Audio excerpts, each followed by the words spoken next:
Aujourd'hui, c'est un document exceptionnel qui vous attend puisque grâce à Nordine, nous allons pouvoir visiter un lieu en plein milieu de Kichijoji, un truc qu'on peut pas rater, hein, c'est surtout le bâtiment. Ça. Il s'agit du studio Emon. C'est un studio d'animation avec des grands noms dedans dont on va parler dans quelques instants.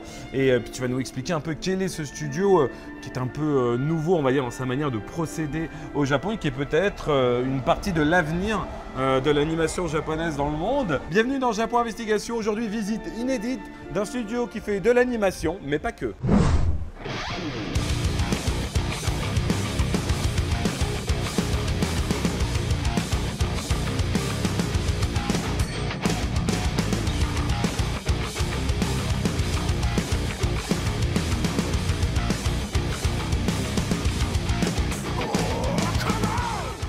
Ce bâtiment, on est en plein milieu donc, de Kichijoji, c'est un peu le quartier des artistes. Et tu m'as dit, ça c'est une ancienne chapelle? Exactement. On a été créé en 2015, en octobre 2015. Et donc là, en janvier, on a emménagé ce nouveau bâtiment. C'était encore une chapelle.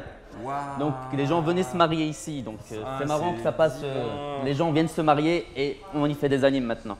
Le studio Emon, c'est un studio d'animation, mais qui fait partie de Howliners. Exactement. En fait, le groupe Howliner, c'est un groupe chinois. Et la volonté était que il y a beaucoup d'œuvres chinoises. Le marché chinois est énorme.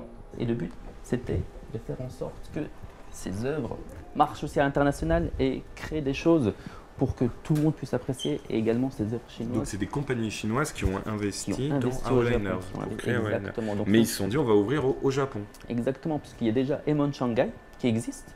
Il y a également Emon Korea et on m'a appelé vulgairement Emon Japan. Et donc on est un studio japonais, mais la maison mère, elle, est chinoise. Par contre, ils ont fait appel à des grands noms de l'animation japonaise qu'on va découvrir en fin d'épisode avec un petit interview.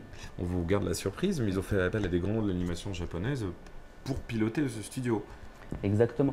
Le but, c'était pas de créer un studio chinois au Japon, ouais, mais c'était de faire appel à des Japonais qui sont connus et reconnus dans le milieu, de manière à ce que ce soit ces personnes-là qui gèrent la partie japonaise du groupe Howliners, donc du groupe de la studio Emon. Donc le studio Emon est japonais. Le studio Emon Japan Tokyo est complètement japonais. C'est un studio à part entière. On fait des productions japonaises, mais également des productions venant d'œuvres chinoises. Donc c'est la particularité de ce studio.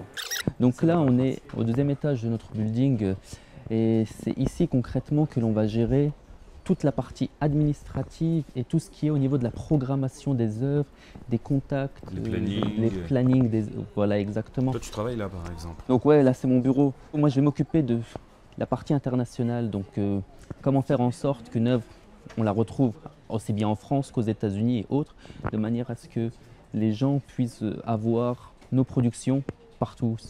Toi, tu vas vendre des œuvres à l'étranger, t'assurer vendre que la dernière production du studio va être vendue à telle télé, donc peut-être un jour J1 en France. Hein, pourquoi pas? Ne sait-on jamais, c'est comme ça que ça se déroule. Exactement, donc moi je suis là pour ça en fait, c'est créer ce lien avec les compagnies étrangères aussi.